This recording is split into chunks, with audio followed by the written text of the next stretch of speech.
Hi hello friends, మనం ఈరోజు వచ్చేసి 27th జూలై 2021కి సంబంధించిన కరెంట్ అఫైర్స్ గురించి డిస్కషన్ చేద్దాం. చాలా ఇంపార్టెంట్ కరెంట్ అఫైర్స్ ఉన్నాయి. అలాగే ఎవరికైనా ఇంగ్లీష్లో కరెంట్ అఫైర్స్ పీడిఎఫ్ కావాలనుకుంటే కింద డిస్క్రిప్షన్లో లింక్ ఇచ్చాను, వెళ్ళి క్లిక్ చేయండి, డౌన్లోడ్ చేసుకోండి, సేవ్ చేసుకోండి. అండ్ ఈరోజు జరిగిన అప్డేట్స్ అవన్నీ కూడా ఎవరికైనా ఇంట్రెస్ట్ ఉంటే డౌన్లోడ్ చేసుకోవచ్చు. తెలుగులో కావాలంటే నేను కంప్లీట్గా ఎక్స్ప్లెనేషన్తో ఇస్తున్నాను. ఇంగ్లీష్లో పీడిఎఫ్ వచ్చేసి అంత క్లారిటీగా ఉండదు, జస్ట్ క్వశ్చన్ ఆన్సర్ మాత్రమే ఉంటుంది. అంటే జస్ట్ ఇంగ్లీష్లో చాలామంది అడుగుతున్నారని ఇవ్వడం జరుగుతుంది. కాబట్టి ఎవరికైనా సరే ఇన్డెప్త్గా తెలుసుకోవాలనుకుంటే మనం తెలుగు కరెంట్ అఫైర్స్ ఫాలో అవ్వండి. ఈరోజు మన ఫస్ట్ క్వశ్చన్ అండి, central reserve police force rising day ఎప్పుడు జరుపుకుంటారు? ఆన్సర్ చూసుకున్నట్టయితే 27th జూలై అండి. సెంట్రల్ రిజర్వ్ పోలీస్ ఫోర్స్ అంటే సిఆర్పిఎఫ్ అంటా ఉందండి. ఇది తన 83వ 2021లో గుర్తుపెట్టుకోండి, 83వ రైజింగ్ డేను 27th జూలై 2020ని సెలబ్రేట్ చేసుకుంటుంది. సిఆర్పిఎఫ్ అనేది జూలై 27th 1939న క్రౌన్ రిప్రజెంటేటివ్ పోలీస్గా అంటే స్టార్టింగ్లో అప్పుడు అలా స్టార్ట్ అయింది. ఆ తర్వాత అది అలాగా సెంట్రల్ రిజర్వ్ పోలీస్ ఫోర్స్గా మారడం జరిగింది. ఓకే, ఇప్పుడు దీన్ని నియంత్రించడానికి ఒక చట్టం కూడా ఉంది. తర్వాత సెకండ్ వన్ అండి, ఇటీవలే న్యూమోనియా అలాగే బ్రెయిన్ ఫీవర్కు వ్యతిరేకంగా పిల్లలకు టీకా కార్యక్రమాన్ని ప్రారంభించిన రాష్ట్రం ఏది? ఆన్సర్ చూసుకుంటే తమిళనాడు అండి. ఓకే, చూడండి, జాతీయ టీకా పథకం కింద న్యూమోనియా అలాగే బ్రెయిన్ ఫీవర్కు వ్యతిరేకంగా టీకాలు వేసే కార్యక్రమాన్ని తమిళనాడు ఆరోగ్య మంత్రి ఎం సుబ్రహ్మణ్యం స్టార్ట్ చేశారు. ఈ కార్యక్రమం కింద మొత్తం 9,23,000 మంది పిల్లలకి ఈ టీకాలు వేస్తారు రాష్ట్ర మొత్తంగా. దీనికి 70,000 టీకాలు సేకరించారు ప్రజెంట్. అలాగే కొన్ని నిల్వలో కూడా ఉన్నాయి. అండ్ కండరాల డిస్ట్రోఫీ బారిన పడిన పిల్లలకు చెన్నైలో ప్రత్యేక హాస్పిటల్ కూడా ట్రీట్మెంట్ కోసం ఏర్పాటు చేశారు. అయితే రాష్ట్రంలో 2,000కు పైగా పిల్లలు ఈ వ్యాధితో బారిన పడి ఇబ్బంది పడుతున్నారనమాట. వాళ్ళకి ఈ టీకాలు వేసి న్యాయం చేస్తారు. నెక్స్ట్ థర్డ్ వన్, కామిక్స్ ప్రపంచంలో ఆస్కార్గా ప్రసిద్ధి చెందిన 2021 విల్ ఈస్నర్ కామిక్ ఇండస్ట్రీ అవార్డుని గెలుచుకున్న భారతీయుడు ఎవరు? భారతీయుడు ఆన్సర్ చూసుకున్నట్టయితే ఆనంద్ రాధాకృష్ణన్ అండి. ముంబైకి చెందిన గ్రాఫిక్ ఆర్టిస్ట్ అయిన ఆనంద్ రాధాకృష్ణన్, అతనికి 32 years అండి. అతను అంటే కామిక్స్లో ఆస్కార్గా భావించే ప్రతిష్టాత్మక ఈస్నర్ కామిక్ ఇండస్ట్రీ అవార్డు గెలుచుకున్నాడు ఆయన 2021కి గాను. ఓకే, అయితే ఈ ఈస్నర్ అవార్డులు ప్రతి సంవత్సరం ఇస్తారు. అయితే ఈ సంవత్సరం వచ్చేసి రాధాకృష్ణన్ గారు ఉత్తమ చిత్రకారుడిగా, మల్టీమీడియా ఆర్టిస్టుగా అండ్ గ్రాఫిక్ నవల యొక్క కళ మరియు చిత్రాల సృష్టికర్తగా గుర్తింపు పొంది ఈ అవార్డుని అయితే అతనికి ఇవ్వడం జరిగింది. మొత్తం 145 పేజీల గ్రాఫిక్ నవలైన బ్లూ ఇన్ గ్రీన్పై అతను చేసిన కృషికి ఈ అవార్డు ఇచ్చారు. 1988లో American comics editor Dave Olbrich Eastern అవార్డుని స్థాపించారండి. అయితే మార్గదర్శక రచయిత అలాగే కళాకారుడు విల్ ఈస్నర్ గౌరవార్థకంగా అతను గౌరవిస్తూ ఈ యొక్క ఈస్నర్ అవార్డులను ప్రవేశపెట్టడం జరిగింది. ఆ అవార్డులకి అతను పేరు పెట్టారు. ప్రతి సంవత్సరం శాన్ డియోగో కామిక్ కాన్ వద్ద అవార్డులు అయితే ప్రకటిస్తారు. తర్వాత ఫోర్త్ వన్, యునెస్కో ధోలవీరా ప్రాంతాన్ని ప్రపంచ వారసత్వ ప్రపంచ జాబితాలో చేర్చింది. ఇది ఏ రాష్ట్రంలో ఉంది? ఓకే, ఇప్పుడు నేను చెప్పబోయేది మన దేశంలో ఉన్న ప్రాంతానికి రామప్పకి రీసెంట్గా వారసత్వ సంపద ఇచ్చింది కదండి. ఇప్పుడు మన దేశంలో ఉన్న ఇంకొక ప్రాంతమైన ధోలావీరా కూడా యునెస్కో జాబితాలో చేర్చింది. అయితే ఈ యొక్క ప్రాంతం ఏ రాష్ట్రంలో ఉందంటే గుజరాత్. చాలా ఇంపార్టెంట్, చాలా ఇంపార్టెంట్. యునెస్కో భారత్కు మరో శుభవార్త అందజేసిందని చెప్పాలి. అందులో ఏంటంటే గుజరాత్లో ఉన్న ధోలావీరా ప్రాంతాన్ని ప్రపంచ వారసత్వ సంపద జాబితాలో చేర్చింది. హరప్పా నాగరికతకు ధోలావీరా నగరం అనేది ఒక గుర్తుగా ఉంది ప్రజెంట్. ఓకేనా, ఇప్పుడు అక్కడున్న గుర్తుల్ని చెరిగిపోకుండా ఉండే విధంగా కాపాడుకోవడం కోసం దీన్ని యునెస్కోలో చేర్చింది. ధోలావీరకు వరల్డ్ హెరిటేజ్ జాబితాలో చోటు దక్కించిన విషయాన్ని కేంద్ర పర్యాటక శాఖ మంత్రి కిషన్ రెడ్డి గారు అనౌన్స్ చేశారు. ధోలావీరా ఇప్పుడు భారత్లో 40వ వారసత్వ సంపదగా నిలుస్తుంది. 39 వచ్చేసి రామప్ప చేరింది లాస్ట్గా. ఓకే, గుర్తుపెట్టుకోండి, చాలా ఇంపార్టెంట్. నెక్స్ట్ ఫిఫ్త్ వన్, విద్యుత్ సంస్థల కార్మికులను సమ్మెలు చేయకుండా 6 నెలలు నిషేధించిన రాష్ట్రం ఏది? ఆన్సర్ వచ్చేసి ఉత్తరాఖండ్ అండి. ఓకే, చూడండి, ఉత్తరాఖండ్కి సంబంధించిన ఏంటంటే power corporation, power transmission, Uttarakhand జల విద్యుత్ నిగమ్, ఇందులో పనిచేసే కార్మికులు ఎవరైతే ఉంటారో వాళ్ళు వచ్చే 6 months వరకు కూడా రాష్ట్రంలో ఎలాంటి నిరసనలు తెలపకూడదని అండ్ వాటిని నిషేధిస్తూ ఈరోజు ఉత్తరాఖండ్ గవర్నమెంట్ ఒక నోటిఫికేషన్ జారీ చేసింది. ఇకపై వాళ్ళు ఇంకొక 6 months వరకు కూడా సమ్మెలు చేయడానికి లేదు. అండ్ ఇలాంటి చట్టాలు అనేవి కొంతవరకు కార్మికులకి దారుణమైన సిచ్యువేషన్ తీసుకొస్తాయి. At the same time government కూడా కార్మికులు నచ్చిన విధంగా డిమాండ్లు చేయడం, ప్రభుత్వాన్ని బెదిరింపు చర్యలు తీసుకోవడం అలాంటివి జరిగినప్పుడు, లేదంటే రాష్ట్రంలో ప్రజెంట్ శాంతి అంటే ఎలాంటి క్రిమినల్ యాక్టివిటీస్ జరగకుండా ఉండేలా కూడా ఒక్కొక్కసారి స్టేట్ గవర్నమెంట్ ఆ డెసిషన్ తీసుకుంటాయి. Next 6th one, హుందాయ్ Motors India ప్రధాన కార్యాలయాన్ని ఎవరు ప్రారంభించారు? ఆన్సర్ చూసుకున్నట్టయితే మనోహర్ లాల్ ఖత్తర్ అండి. ఓకే, మనోహర్ లాల్ ఖత్తర్. చూడండి, శ్రీ మనోహర్ లాల్ ఖత్తర్ గారు దక్షిణ కొరియాకు చెందిన ఆటోమొబైల్ కంపెనీ అయిన హుందాయ్ మోటార్స్ ఇండియా దీనికి హెడ్ ఆఫీస్ని గురుగ్రామ్ అంటే హర్యానా యొక్క రాజధాని గురుగ్రామ్లో హర్యానా ముఖ్యమంత్రి మనోహర్ లాల్ ఖత్తర్ గారు స్టార్ట్ చేశారు. ఈ యొక్క కార్యక్రమంలో హుందాయ్ Motors India managing director CEO సియోన్ సియోబ్ కిమ్ పాల్గొన్నారు. కంపెనీ ప్రకటన ప్రకారం హుందాయ్ మోటార్స్ ఇండియా భారతదేశంలో $4 బిలియన్ పైగా, అంటే మన ఇండియాలో $4 బిలియన్ పైగా పెట్టుబడులు పెట్టింది. దేశవ్యాప్తంగా దీనికి 12 రీజనల్ ఆఫీసెస్ ఉన్నాయి. అలాగే 2499 కస్టమర్ టచ్ పాయింట్లు కూడా ఉన్నాయి. ఓకే, చాలా ఇంపార్టెంట్. నెక్స్ట్ 7th వన్, హింసకు గురైన మహిళల కోసం మహిళా శిశు అభివృద్ధి శాఖ 24/7 హెల్ప్ లైన్ నెంబర్ను విడుదల చేశారు. మహిళా శిశు అభివృద్ధి శాఖ మంత్రి ఎవరు? శాఖ ఎవరని పెట్టాను, బట్ అక్కడ మంత్రి అని వస్తుందండి. మంత్రి ఎవరు? ఆన్సర్ చూసుకున్నట్టయితే శ్రీ స్మృతి ఇరానీ. ఓకే, చూడండి, హింసకు గురైన మహిళలు ఎవరైతే ఉంటారో వాళ్ళ సమస్యల్ని, వాళ్ళ యొక్క హింసను తెలియజేయడం కోసం, ప్రభుత్వానికి తెలియజేయడం కోసం 24/7 పనిచేసే హెల్ప్ లైన్ నెంబర్ అయిన 7827170117ను స్టార్ట్ చేశారు. దీన్ని ఎవరు స్టార్ట్ చేశారండి? స్మృతి ఇరానీ. ఆమె మహిళా శిశు అభివృద్ధి శాఖ మంత్రి ఆమె. అండ్ అంతేకాకుండా దీన్ని జాతీయ మహిళా కమిషన్ సాయంతో దీన్ని డెవలప్ చేశారు. అండ్ జాతీయ మహిళా కమిషను అలాగే ఈ యొక్క మినిస్ట్రీ అండ్ పోలీసుల మధ్య వారధిగా ఈ హెల్ప్ లైన్ అయితే పనిచేస్తుంది. ఎప్పటికప్పుడు సమాచారాన్ని తెలియజేసి వాళ్ళని రక్షించడం, వాళ్ళని వాటి నుండి బయటపడేయడం, మహిళల్ని హింస నుండి బయటపడేయడం కోసం హెల్ప్ లైన్ అయితే ఉపయోగపడుతుంది. అండ్ అంతేకాకుండా ఎవరైతే మహిళలు ఇలాంటి ఇబ్బందులను బయటపడడానికి కౌన్సిలింగు, అలాగే ఇలాంటి ఇబ్బందులు గురి చేస్తున్న వ్యక్తులు కౌన్సిలింగ్ ఇవ్వడం కోసం మొత్తం అన్ని వాళ్ళ యొక్క ఇబ్బందులను ఈ హెల్ప్ లైన్తో చెప్పుకోవచ్చు మహిళలు. ఓకే, గుర్తుపెట్టుకోండి. తర్వాత 8th వన్ అండి, కెనడా 30వ గవర్నర్ జనరల్గా నియమితులైన తొలి స్వదేశీ వ్యక్తి ఎవరు? అంటే స్వదేశీ అంటే కెనడాకి చెందిన వ్యక్తే ఆ యొక్క దేశానికి 30వ గవర్నర్ జనరల్గా నియమితులయ్యారండి. ఆన్సర్ చూసుకున్నట్టయితే మేరీ సైమన్ కెనడాకి 30వ గవర్నర్ జనరల్గా ప్రమాణ స్వీకారం చేశారు. ఈ పదవిని చేపట్టిన తొలి స్వదేశీ వ్యక్తి ఆమె అండ్ మహిళ ఆమె. అండ్ క్యూబెక్ చెందిన ఇనుక్ అయిన సైమన్స్ ఈ నెల స్టార్టింగ్లో ఆ యొక్క కెనడా ప్రధానమంత్రి జస్టిన్ ట్రూడో ఈ పదవి చేపట్టాలని ఆయన సిఫార్సు చేసినట్లుగా జినువా వార్తా సంస్థ తెలిపింది. ప్రముఖ ఇనుక్ నాయకుడు మరియు మాజీ రాయబారి సైమన్ గవర్నర్ జనరల్గా రాజ్యాంగ విషయాల్లో అలాగే మైనారిటీ ప్రభుత్వాల్లో విశ్వాసం, ఎన్నికలకు పిలిచే ప్రశ్నలకు సంబంధించిన విషయాలపై కీలక పాత్ర పోషిస్తారు. అంటే ఫర్ ఎగ్జాంపుల్ చెప్పాలంటే ఏంటంటే ఆ యొక్క పదవి అనేది చట్టబద్ధమైన పదవి అని చెప్పొచ్చు. ఓకే, చట్టబద్ధమైన పదవి, ప్రభుత్వ ఏర్పాటుకు కావచ్చు, ప్రభుత్వ కొన్ని పనులకి ఈ పదవి అనేది చాలా కీ రోల్ పోషిస్తుంది. అండ్ అంతేకాకుండా ఆమె కెనడియా సాయుధ దళాలకు టాప్ కమాండర్గా పనిచేస్తారు. నెక్స్ట్ 9, ప్రపంచ వాణిజ్య సంస్థ అయిన WTO అంటే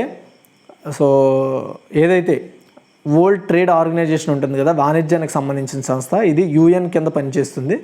ఈ సంస్థ రీసెంట్ నివేదిక ప్రకారం 2019లో ప్రపంచంలోని అగ్రశ్రేణి వ్యవసాయ ఎగుమతిదారుల పరంగా భారతదేశం యొక్క ర్యాంక్ ఏమిటి లేదా ఎంత? ఆన్సర్ చూసుకున్నట్టయితే 9వ ర్యాంక్ అండి. చూడండి, 2019 సంవత్సరంలో వ్యవసాయ ఉత్పత్తులను ఎగుమతి చేసే టాప్ 10 జాబితాలో భారతదేశం చోటు దక్కించుకుందని ప్రపంచ వాణిజ్య సంస్థ చెప్తుంది. అంటే ఈ భారతదేశంలో పండే వ్యవసాయ ఉత్పత్తులను వేరే దేశాలకు ఎగుమతి చేసే టాప్ 10లో మన ఇండియాకి ఈసారి చోటు దక్కింది. అండ్ ఈ WTO ఇలాంటి ఒక నివేదికను లాస్ట్ టైము 1995లో రిలీజ్ చేసింది, మళ్ళీ ఇప్పుడు రీసెంట్గా రిలీజ్ చేసింది 2021లో. అయితే ఈ నివేదికలో 2019లో టాప్ 10లో మన ఇండియా చేరింది, అంటే టాప్ 9లోకి వచ్చిందని చెప్తుంది అనమాట. ఓకే, అయితే ఈ నివేదికలో న్యూజిలాండ్ను భారత్ అధిగమించి, ఇంతకుముందు న్యూజిలాండ్ 9th ప్లేస్లో ఉండేది, న్యూజిలాండ్ 9th ప్లేస్లో ఉండేది, ఇప్పుడు ఆ ప్లేస్కి మన ఇండియా రావడం జరిగింది, గుర్తుపెట్టుకోండి. ఓకే, 25 ఇయర్స్ తర్వాత మళ్ళీ ఈ నివేదికను రిలీజ్ చేసింది వరల్డ్ ట్రేడ్ ఆర్గనైజేషన్. తర్వాత 10 బాలికలు మరియు మహిళల భద్రత కోసం స్పెషల్ 40 స్క్వాడ్ను ఏ రాష్ట్ర పోలీసులు ఏర్పాటు చేశారు? చాలా ఇంపార్టెంట్. ఓకే, ఆన్సర్ చూసుకున్నట్టయితే మధ్యప్రదేశ్ అండి. మహిళలపై నేరాలను ఆపడం కోసం మధ్యప్రదేశ్లో ఉన్న ఇండోర్ పోలీసులు స్పెషల్ 40 మహిళల బృందాన్ని ఏర్పాటు చేశారు. సింపుల్గా చెప్పాలంటే ఈ బృందం వచ్చేసి మహిళల మీద ఎక్కడైనా సరే అఘాయిత్యాలు, హింసకు గురైనా వాళ్ళని వెంటనే అక్కడికి వెళ్ళి పర్యవేక్షించి వాళ్ళకి ధైర్యం చెప్పి వాళ్ళని మోటివేట్ చేసి వాళ్ళు ఎలాంటి ఇబ్బందులు పడకుండా చేయడమే ఈ యొక్క స్పెషల్ 40 స్క్వాడ్ యొక్క ఉద్దేశం. ఇది యాక్చువల్గా పోలీస్ డిపార్ట్మెంట్లో ఉన్న వ్యక్తుల్ని స్పెషల్గా ట్రైనింగ్ ఇస్తున్నారనమాట. అంటే ఒక మహిళను ఎలాగా వాళ్ళని మోటివేట్ చేయాలి, వాళ్ళ ఇబ్బందులను ఎలా బయటపడేలా చేయాలి అనేది మోటివేట్ అవ్వడం కోసం. అలాగే కొన్ని డిఫెన్స్ వర్కౌట్స్ కూడా నేర్పిస్తున్నారు. అది కూడా ఓన్లీ మహిళలే ఉంటారు అందులో. సో ఆ యొక్క ప్రజెంట్ అయితే ఇండోర్లో పైలట్ ప్రాజెక్ట్ కింద స్టార్ట్ అయింది. తర్వాత రాష్ట్రం అంతా వ్యాప్తి చేస్తారు. ప్రజెంట్ ఈ స్క్వాడ్ అనేది ఎక్కడైనా ఇబ్బంది జరిగితే పోలీసులతో పాటు వీళ్ళు కూడా వెళ్ళి అక్కడ మహిళలకు ఎలాంటి ఇబ్బందులు లేకుండా, అంతేకాకుండా వాళ్ళు బాధ నుండి కానీ వాళ్ళ యొక్క హింస నుండి కానీ బయటపడేలా వాళ్ళని ప్రేరేపిస్తారు. అది. నెక్స్ట్ 11, ప్రపంచంలోనే అతిపెద్ద ఫ్లోటింగ్ సోలార్ ప్లాంట్ను ఏ దేశంలో ఏర్పాటు చేయనున్నారు?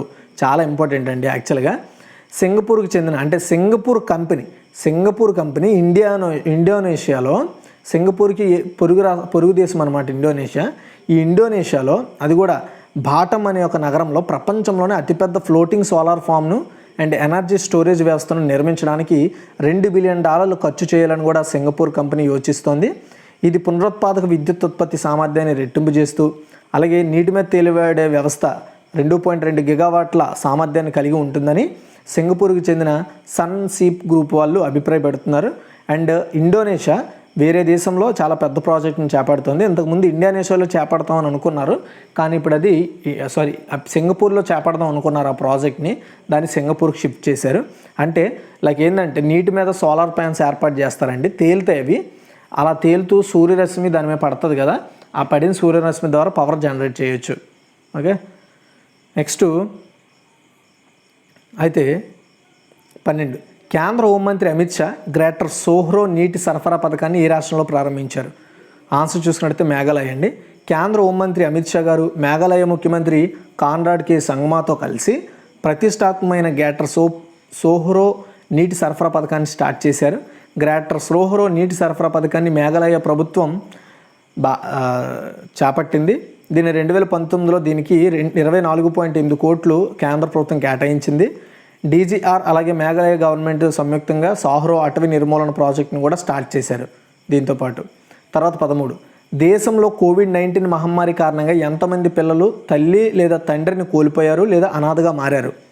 ఆన్సర్ చూసినట్టయితే 75,320 మంది అండి.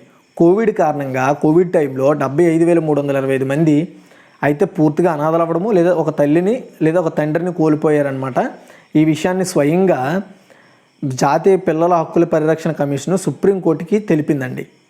2020 ఏప్రిల్ 1 నుండి 2021 జూలై 23 వరకు కూడా తల్లి లేదా తండ్రి లేదా తల్లిదండ్రులు కోల్పోయిన పిల్లల సంఖ్య బాల్ స్వరాజ్ అనే ఒక పోర్టల్ ఇంట్రడ్యూస్ చేసింది ఎవరు? జాతీయ పిల్లల హక్కుల పరిరక్షణ కమిషన్. దీని ద్వారా ఆయా రాష్ట్రాలు ఎంతమంది పిల్లలు తల్లు లేదా తల్లిదండ్రులు లేదా ఇద్దరిని కోల్పోయారనే డేటాని పొందుపరచాల్సి ఉంటుంది. ఇలా వచ్చిన డేటా ప్రకారము ఇప్పటి వరకు 75,320 మంది పిల్లలు అనాథలయ్యారంట. అలాగే మహమ్మారి కారణంగా ప్రభావితమైన పిల్లలందరిలో 8 నుండి 13 సంవత్సరాల మధ్య వయసు ఉన్న వాళ్ళు ఎక్కువగా ఉన్నారు. వాళ్ళ సంఖ్య 29,886 మంది అంట. ఓకే, ఆ ఏజ్ గ్రూప్ వాళ్ళే అనాథులు లేదా తల్లిదండ్రులను కోల్పోయిన వాళ్ళ జాబితాలో ఉన్నారంట ఎక్కువగా. అయితే NCPCR అంటే ఏంటి అంటే national commission for protection of child rights, అంటే పిల్లల యొక్క హక్కులను కాపాడే జాతీయ సంస్థ. ఇది స్వయం ప్రతిపత్తి సంస్థ, రాజ్యాంగబద్ధంగా ఏర్పడిన సంస్థ. Next 11, Indian Institute of technology Madras అలాగే IIT రూర్కీ, IIT రోపర్ 360 డిగ్రీల ఉద్యోగ తయారీ కార్యక్రమం కోసం, అంటే 360 డిగ్రీస్ జాబ్స్ ప్రిపరేషన్ ప్రోగ్రామ్ కోసం ఏ సంస్థతో భాగస్వామ్యం కుదుర్చుకుంది లేదా కుదుర్చుకున్నాయి? 3 సంస్థలు కాబట్టి కుదుర్చుకున్నాయి విద్యా సంస్థలు అవి. ఆన్సర్ చూసుకున్నట్టయితే textbook.com అండి. మద్రాసు, రూర్కీ, రోపర్, ఈ ఇండియా ఇన్స్టిట్యూట్ ఆఫ్ టెక్నాలజీస్ ఇవన్నీ కూడా అంటే 360 రోజులు కూడా ఉద్యోగ తయారీ కార్యక్రమాన్ని డెవలప్ చేయడం కోసం, అంటే ఎవరైతే ఆ యొక్క విద్యా సంస్థ నుండి బయటపడే స్టూడెంట్స్ ఉంటారో వాళ్ళకి స్కిల్స్తో పాటు ప్రభుత్వ ఉద్యోగాలు కానీ సంపాదించే స్కిల్స్ని పెంచడం కోసం టెక్స్ట్ బుక్ అనే ఒక ఎడ్యుటెక్ సంస్థతో ఈ యొక్క మూడు ఐఐటీలు కూడా భాగస్వామ్యం కుదుర్చుకోవడం జరిగింది. దీని ద్వారా ఏంటంటే ఉద్యోగాలను సులభంగా సంపాదించడము, వాటికి కావాల్సిన స్కిల్స్ని ఈ సంస్థ వాళ్ళకి అందించడం జరుగుతుందండి. అలాగే ఐఐటీలు ఎన్ఐటీలు కింద పనిచేసే కొన్ని విద్యా సంస్థలు కూడా ఈ టెక్స్ట్ బుక్ అనేది సహాయం అందిస్తుంది. చాలా ఇంపార్టెంట్ అది. నెక్స్ట్ 15th ఖేలో ఇండియా పథకం కింద దేశవ్యాప్తంగా ఎన్ని అకాడమీలను సెంట్రల్ గవర్నమెంట్ గుర్తించింది లేదా కేంద్రం గుర్తించింది? ఆన్సర్ చూసుకున్నట్టయితే 236 అండి. ఖేలో ఇండియా అథ్లెట్ల శిక్షణ కోసం ఖేలో ఇండియా పథకం కింద మొత్తం ఆల్ ఓవర్ ఇండియాలో 236 అకాడమీలను కేంద్రం ఐడెంటిఫై చేసిందంట. ఈ పథకం కింద 360 ఖేలో ఇండియా సెంటర్లు అంటే KIC, 24 Khelo India state centre of ఎక్సలెన్స్లు KSCE వీటికి తెలియజేసినట్లుగా క్రీడా మంత్రి అనురాగ్ సింగ్ గారు అనౌన్స్ చేశారు. రాష్ట్ర స్థాయి ఖేలో ఇండియా సెంటర్ల పథకం కింద దేశవ్యాప్తంగా ఇప్పటికే 1000 ఖేలో ఇండియా సెంటర్లను ఏర్పాటు చేయాలని తమ మంత్రిత్వ శాఖ నిర్ణయించిందని చెప్పారు. ఇది తెలంగాణలో ఉండబోతుంది, మన ఏపీలో అయితే ప్రజెంట్ ఏం లేదు. తెలంగాణలో మట్టుగా ఈ సెంటర్ను ఒకదాన్ని కేటాయించారు ఆ 1000 సెంటర్లలో. ఓకే, నెక్స్ట్ మెరైన్ ఎయిడ్స్ను నావిగేషన్ బిల్ 2021ను ఏ సంవత్సరం ఆమోదించింది? ఓకే, సో ఎయిడ్స్ అంటే మనం అనుకునే డిసీజ్ కాదండి ఇది. Okay, marine aids navigation bill 2020ని ఏ దేశం ఆమోదించిందంటే భారతదేశం.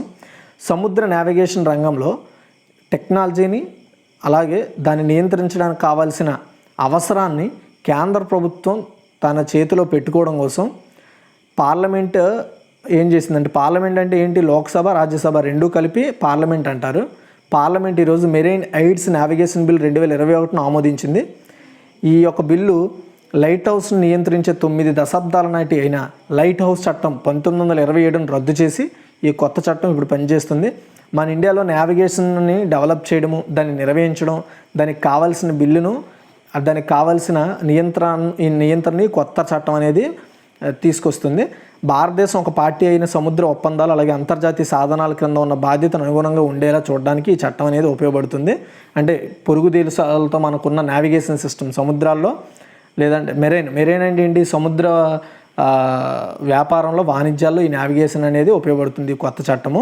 అండ్ అంతేకాకుండా లోక్సభ పార్లమెంట్ ఆమోదం తర్వాత ఇది రాష్ట్రపతి దగ్గరికి వెళ్తుంది. అది ఆమోదం తెలిపితే అప్పుడు పూర్తి స్థాయిగా ఇది చట్టం కింద ఇంప్లిమెంట్ అవుతుంది. Next first one, central reserve police force rising day ఎప్పుడు జరుపుకుంటారంటే July 27th. ఇటీవల న్యూమోనియా అండ్ బ్రెయిన్ ఫీవర్కు వ్యతిరేకంగా పిల్లలకు టీకా కార్యక్రమాన్ని ప్రారంభించిన రాష్ట్రం ఏంటంటే తమిళనాడు. కామిక్స్ ప్రపంచంలో ఆస్కార్గా ప్రసిద్ధి చెందిన 2021 వీల్ ఈస్నెక్ కామిక్ ఇండస్ట్రీ అవార్డు గెలుచుకున్న భారతీయుడు ఎవరు అంటే రాధాకృష్ణన్. అలాగే యునెస్కో ధోలవీర ప్రాంతాన్ని ప్రపంచ వారసత్వ సంపద జాబితాలో చేర్చింది. ఇది ఏ రాష్ట్రంలో ఉందంటే గుజరాత్. చాలా ఇంపార్టెంట్. అలాగే విద్యుత్ సంస్థల కార్మికుల సమ్మెలను చేయకుండా 6 నెలలు నిషేధించిన రాష్ట్రం ఏంటంటే ఉత్తరాఖండ్. హుందాయ్ మోటార్స్ ఇండియా ప్రధాన కార్యాలయాన్ని ఎవరు ప్రారంభించారంటే శ్రీ మనోహర్ లాల్ ఖట్టర్. అండ్ హింసకు గురైన మహిళల కోసం మహిళా శిశు అభివృద్ధి శాఖ 24/7 హెల్ప్ లైన్ నెంబర్ను విడుదల చేశారు. మహిళా శిశు అభివృద్ధి శాఖ మంత్రి ఎవరు అంటే శ్రీ స్మృతి ఇరానీ. అలాగే కెనడా 30వ గవర్నర్ జనరల్గా నియమితులైన తొలి స్వదేశీ వ్యక్తి ఎవరు అంటే మేరీ సైమన్. అండ్ ప్రపంచ వాణిజ్య సంస్థ నివేదిక ప్రకారం 2019లో ప్రపంచంలోని అగ్రశ్రేణి వ్యవసాయ ఎగుమతిదారుల పరంగా ఇండియా ర్యాంక్ ఎంత అంటే 9వ ర్యాంక్ అండి. అండ్ బాలికలు మరియు మహిళల భద్రత కోసం స్పెషల్ 40 స్క్వాడ్ని ఏ రాష్ట్ర పోలీసులు ఏర్పాటు చేశారంటే మధ్యప్రదేశ్. ప్రపంచంలో అతిపెద్ద ఫ్లోటింగ్ సోలార్ ప్లాంట్ను ఏ దేశంలో ఏర్పాటు చేయనున్నారంటే ఇండోనేషియాలో. అండ్ నెక్స్ట్ క్వశ్చన్ చూసుకున్నట్టయితే కేంద్ర హోంమంత్రి అమిత్ షా గ్రేటర్ సోహ్రో నీటి సరఫరా పథకాన్ని ఏ రాష్ట్రంలో ప్రారంభించారంటే మేఘాలయ. దేశంలో కోవిడ్-19 మహమ్మారి కారణంగా ఎంతమంది పిల్లలు తల్లి లేదా తండ్రిని కోల్పోయారు లేదా అనాథగా మారారు అంటే 75,320 మంది అండి.